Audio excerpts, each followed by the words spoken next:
Yo, what's up guys, because it's Dave back with a brand new video, and today's video we are reacting to Captain America's evolution in teleanimated.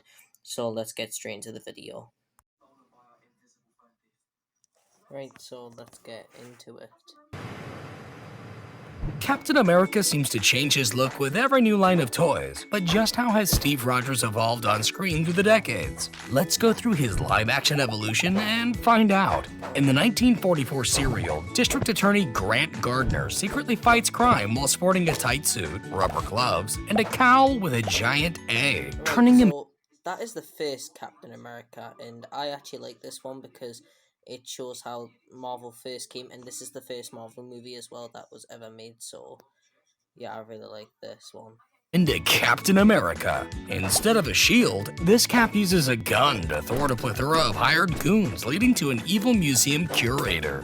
In 1973, Turkey got their own bootleg Captain America, donning a spandex suit and rubber gloves with added boots and a cowl with an overly long neckpiece. He and Luchador Santo fight crime boss Spider-Man and his mini clones. Back in America, Cap would get two 1979 TV movies, in which Steve Rogers reluctantly wears tight spandex with vertical torso stripes, added stars on his boots and gloves. He also wears a bulky helmet and goggles. His second suit is a lighter blue color with abdominal torso stripes, hiked-up belt, white on his arm sleeves, and starless gloves and boots. His goggles are replaced with a cowl, and his helmet adds plastic wings and a larger A. He also yields a flimsy plastic shield. But most importantly, he rides a jet-boosted motorcycle with attached hang glider for short flights. Fast forward to 1990, and a new super soldier Steve Rogers now dons a seamless costume with glued-on rubber ears, a more comic-accurate shield, and a cowl with wings.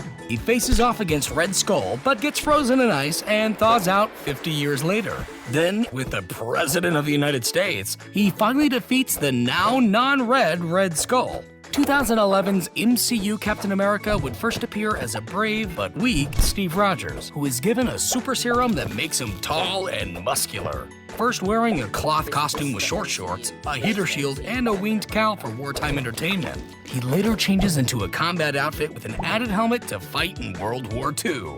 After proving himself in battle, he's given a carbon polymer suit with less saturated coloring, gray accents, leather gloves, utility pouches, and a new vibranium shield, while his cowl is wingless and has an added chin strap. Ready for action, he faces off against Hydra leader Red Skull, accidentally sending him into a wormhole, and flies a ship carrying explosives into the Arctic, freezing himself and missing out on a date. 70 years later, he's recovered and recruited to the Avengers. His new Nomex and Kevlar suit is more streamlined, with a brighter color scheme, silver accents, and padded boots and gloves. All suited up, he helps lead his fellow Avengers in a battle against reptilian aliens. In The Winter Soldier, he wears a darker stealth suit with horizontal chest stripes, muted red accents, and fingerless gloves. His shield also. Now, I actually like this version of Captain America. I actually think this Captain America is really good.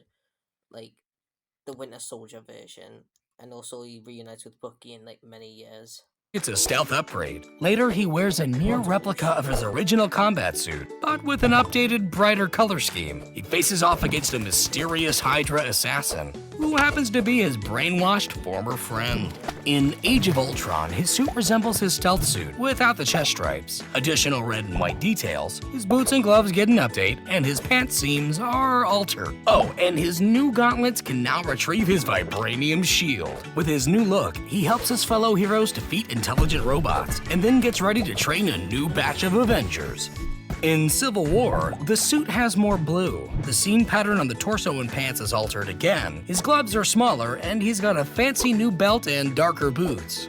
After a political disagreement within the Avengers, he takes off his shoulder logos and clashes with Tony Stark, breaking up the Avengers and becoming a fugitive. But in Infinity War, Cap is back. This time with a rugged beard and a torn and dirty suit with additional red stripe down his pants, and his sleeves rolled up. His belt buckle and shoulder straps are reshaped, his chest star is removed, and he's wearing longer gloves. He's also sporting not one, but two Wakandan vibranium shields. He comes out of hiding to help stop Thanos from snapping away half the universe. But ultimately, Thanos proves victorious.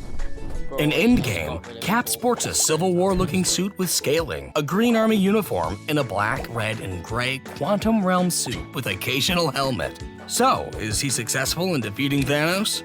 Alright, time for the spoiler-filled scene in 3, 2, 1. You've been warned. After Thanos' snap is reversed, Cap volunteers to return the Infinity Stones to their rightful time periods. With that job done, Cap decides to stick around in the past and get that date he missed out on 70 years ago. Having lived a full life, he then hands his shield off to Falcon, bringing an end to the Steve Rogers MCU story. Oh, and he can also yield Thor's hammer now. So, if like Cap, you crave action, then Raid Shadow Legends is for you. Right, so that was the teleanimated reacting to Captain America. I really enjoyed this evolution because Captain America is absolutely amazing, and he's the first Marvel movie and the first MCU character. So yeah, thank you for watching, and I'll catch you guys in the next video. Peace.